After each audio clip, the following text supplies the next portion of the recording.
समय बदला, सत्ता बदली, पर नगर पालिका की हालत अब तक नहीं बदले।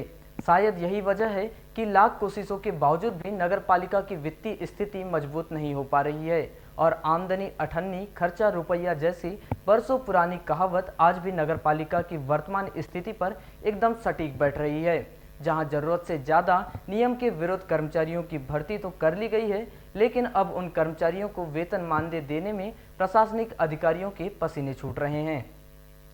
वहीं आमदनी कम और खर्चा अधिक होने के चलते शासन की स्थिति भी डगमगा गई है। शायद यही वजह है कि नगर पालिका में कार्य करने वाले दैनिक नियमित और विनियमित कर्मचारियों को पिछले 3-4 माह का बकाया वेतन या मानदेय भुगतान नहीं हो पाया है, जिसके चलते उन्हें भारी परेशानियों का सामना करना पड़ रहा है। सूत्रों से मिली जानकारी के अनुसार नगर पालिका में कार्य करने वाले ज्यादातर कर्मचारियों का मानदेय बकाया है, जहां करीब 1 से सवा करोड़ रुपए का भुगतान कर्मचारियों को अब तक नहीं मिल पाया है। आपको बताएं कि नगर पालिका बालाघाट में 542 पद स्वीकृत हैं, जिसकी तुलना में नगर पालिका में 856 कर्मचारियों की भर्ती की गई है। इसके अलावा ऐसे कई कर्मचारी रखे गए हैं जिनका कोई लेखा जोखा भी नहीं है। इन आंकड़ों पर गौर किया जाए तो नगर पालिका में लगभग दोगुने कर्मचारी काम कर रहे हैं, जहां लगभग दोगुने कर्मचारी होने के बावजूद भी नगर की साफ सफाई, सड़क, बिजली, पानी, नाली आदि मूलभूत सुविधाओं के लिए भी नागरिकों को तरसना पड़ रहा है। वहीं अधिक कर्मचारी होने के चलते इन्हें मानदेय देने में करीब 1 करोड़ 49 लाख रुपए लग रहे हैं, जबकि इतनी अधिक आमदनी नगर पालिका की नहीं है।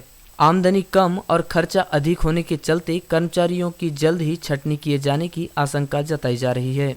प्रतिमाह लाखों रुपये का टैक्स वसूलने वाली नगरपालिका का प्रतिमाह का खर्च करोड़ों में है, जिसके चलते कर्मचारियों के वेतन देने में नगरपालिका की स्थिति डगमगा गई है। आमदनी नहीं होने के चलते कई कर्मचारी ऐसे हैं जिनका 3 से 4 माह तक पेमेंट नहीं हो पाता है।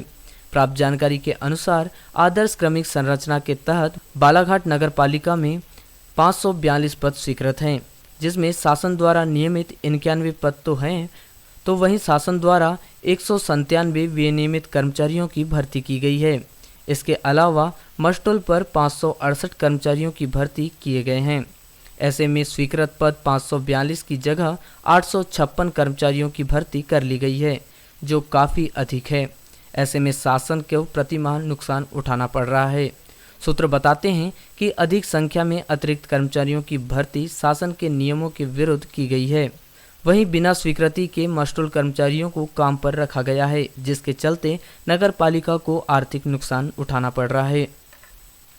वहीं इस पूरे मामले को लेकर चर्चा की गई तो चर्चा के दौरान नगर पालिका में कार्यरत कर्मचारियों ने नाम और फोटो उजागर न करने की शर्त पर बताया कि ऐसा पहली बार नहीं हुआ कि जब वेतन नहीं मिला हो, बल्कि नगर पालिका में अक्सर समय पर वेतन नहीं मिल पाता है।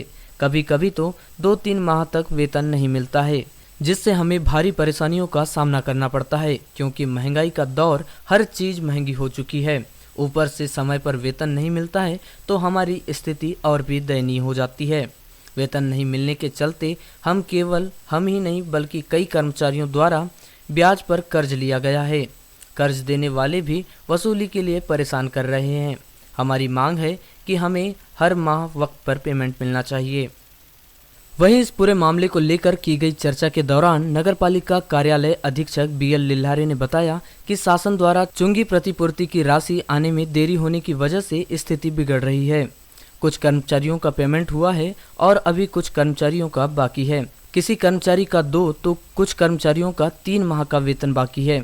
बरसात होने के चलते हमारी वसूली ठीक से नहीं हो पा रही है। जल्द ही वसूली अभियान चलाकर राजस्व की वसूली की जाएगी। वहीं चुंगी प्रतिपूर्ति से प्राप्त राशि से कर्मचारियों का भुगतान कर दिया जाएगा। मेरी बात अभी अकाउंट्स ऑफिसर से हुई है। शासन से चुंगी क्षतिपूर्ति के आने में मतलब कुछ देरी हो जाने की वजह से ये व्यवस्थाएं प्रभावित होती है।